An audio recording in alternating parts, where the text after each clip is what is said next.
Hey guys, everything new under the sun. Nuclear weapons in the Bible. Does the Bible describe them? Yes, it does. And we're going to take a look at this in a second here. A couple of comments on the war in Russia Ukraine. This is your hedge. And U.S. would lead NATO to take out every Russian conventional force if Putin nukes in Ukraine, says General Petraeus. Now, here's a retired general, and he is coming out and saying things. He's a big figure, and these sorts of figures don't just come out, even as when retired. They don't just come out and say a bunch of things, that could shift things on the world stage or cause the media to get an uproar, or for other countries to start thinking that maybe this is what the U.S. Military is thinking or putting out there. Long story short, he's not going to come out and say a bunch of stuff if there isn't some validity to it, some truth, or it's not a threat of some kind. So, retired general, former director of CIA, David Petraeus, says it's his belief that if Russia's Putin used a nuclear weapon against Ukraine, the United States would quickly intervene to, quote, take out Russian forces. He emphasized that, too, that Washington would lead the way among a collective NATO response. So this is a red line. They're quite clear about this, and Russia's also been quite clear that they're willing to use nuclear weapons to defend the new annexed areas of Ukraine. The well-known retired Army general issued a prediction of such major U.S. intervention in a scenario during a Sunday interview on ABC, so a major news network, of course, and he came on and said this again. What he is saying is not a mistake. Certainly, these guys aren't just going to come out and say a bunch of stuff without having real information. And remember, this is all about propaganda. The U.S. military intelligence, you bet they are ensuring that anything that is said by any past or present member of the military, anything that is said is portrayed or given out in a way to send a particular message. And I think this is what this is. This is a soft way of sending a warning to Russia through a retired general. Here's another one. Former Pentagon advisor says U.S. likely attacked Nord Stream pipelines to isolate Germany. So it never made any sense to me that, for one, Germany would do it. Why would they sabotage themselves and the energy that they're receiving from Russia that they need? Number two, why would Russia do it? And there's lots of excuses, but I don't think it's true. If Russia bombed their own pipeline so that they could retaliate against the U.S. or strike the U.S. and say, well, you took out our pipeline, why didn't they retaliate already? You would think they would have already. And so it doesn't make any sense that they would shoot themselves in the foot. Their only way of making money, that they would destroy their own pipeline. They already had it shut off.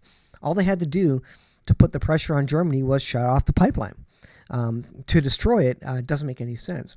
And there's a lot of people who believe, because mainstream media is pushing that, well, Putin destroyed his own pipeline. But it's kind of ludicrous, even considering kind of a reverse psychology or a non-intuitive thing that maybe Russia could do to put pressure on people. So a former Pentagon advisor says that the most likely culprits behind the Nord Stream pipeline blasts are the United States and Britain, and that the attack was carried out to prevent Germany from bailing on the war in Ukraine. So the idea is, if Germany is getting desperate about energy coming from Russia, that they would say that they would come to an agreement with Russia and say, we're not going to get involved in Ukraine. You just give us gas and fuel because we need that for this winter. But the U.S., NATO, Britain doesn't want Germany to bail on NATO and to accept that energy because they're desperate for it right now. They want to give Germany no excuse but to continue the fight. And now there is no excuse. They can't turn the pipes on again with any agreement between Germany and Russia because it's destroyed now. Now, Russia suggests that maybe they can fix it.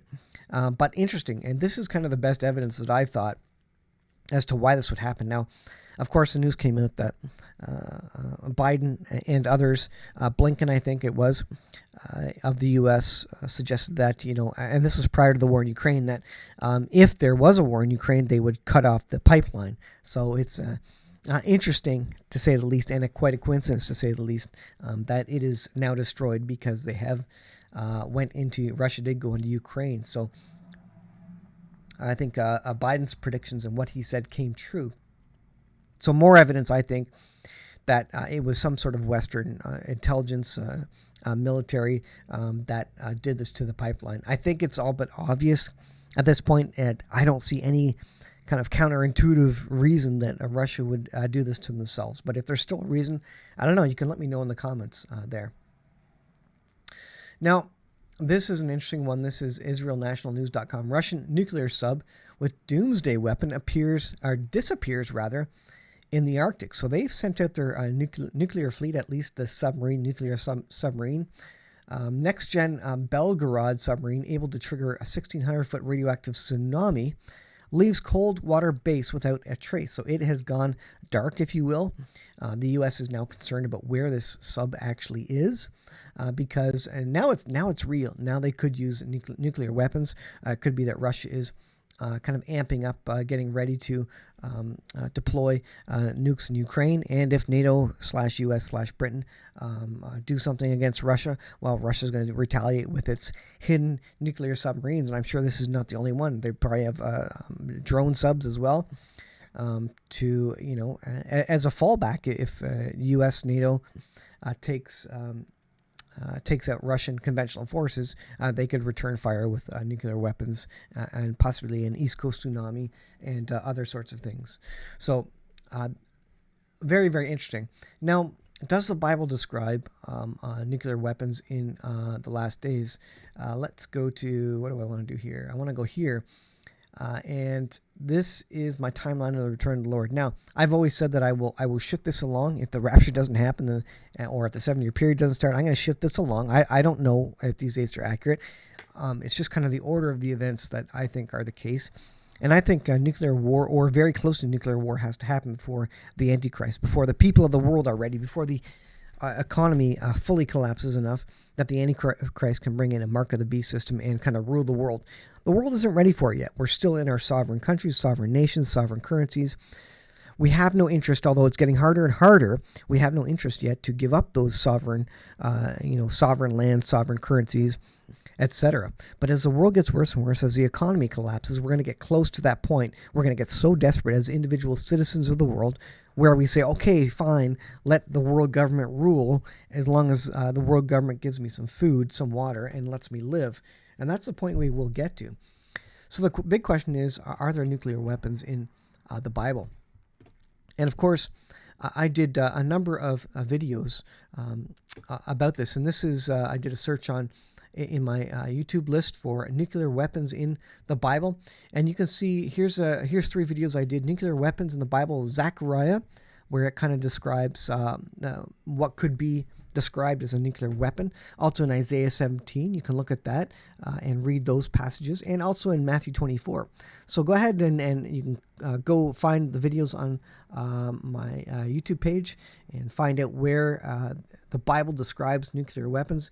And there are more scriptures as well that seem to indicate that could be read as being the results of a nuclear, thermonuclear blast of some sort. Now, maybe something else, maybe supernatural, maybe spiritual, maybe an asteroid even in some of these cases, but the results of which you can also describe as the aftermath of a nuclear weapon. So it's to be determined yet. We won't know until these things come to pass, but certainly the Bible seems to describe situations where nuclear weapons are used. So this is a real concerning time when you should be wary of what's happening in the world, getting prepared. I hope you have food, water, and ways to defend yourself. And I hope you have faith in the Lord Jesus Christ, because he's coming soon. But before he comes, there's going to be a lot of trouble in the world. I believe we're heading into a 7-year period of significant tribulation, and then great tribulation. The great tribulation is the wrath of God on man, and the tribulation, which happens prior to the great tribulation, is the wrath of Satan on mankind, really, and against God, and also the wrath of man against Christians, basically. You could see it as that way as well. And so that trouble comes, and that's that part of that first 3.5 years is the riding of the four horsemen of the apocalypse. And I think if you watch John Holler's update, you could say that the first one may be starting to ride. The four horsemen are certainly mounted up, ready to go, and we're going to see all this come down the pipe very soon. So interesting news. What a time to be alive, but also for those who don't know Jesus Christ, it's a scary time for them. They don't know what's happening in the world. This has, for the last 50, 70 years, ever since World War II even, basically, the world has generally been at peace. At least in the Western world, we haven't had any reason to be afraid. But a lot of people are afraid now because they don't know where they're going when they die. And we Christians, we have the truth, and we have the comfort in Jesus Christ. We know where we're going, so we're not worried about whether we live or die in this world. So I'll leave it there, guys. Thanks for watching. We'll see you in the next video.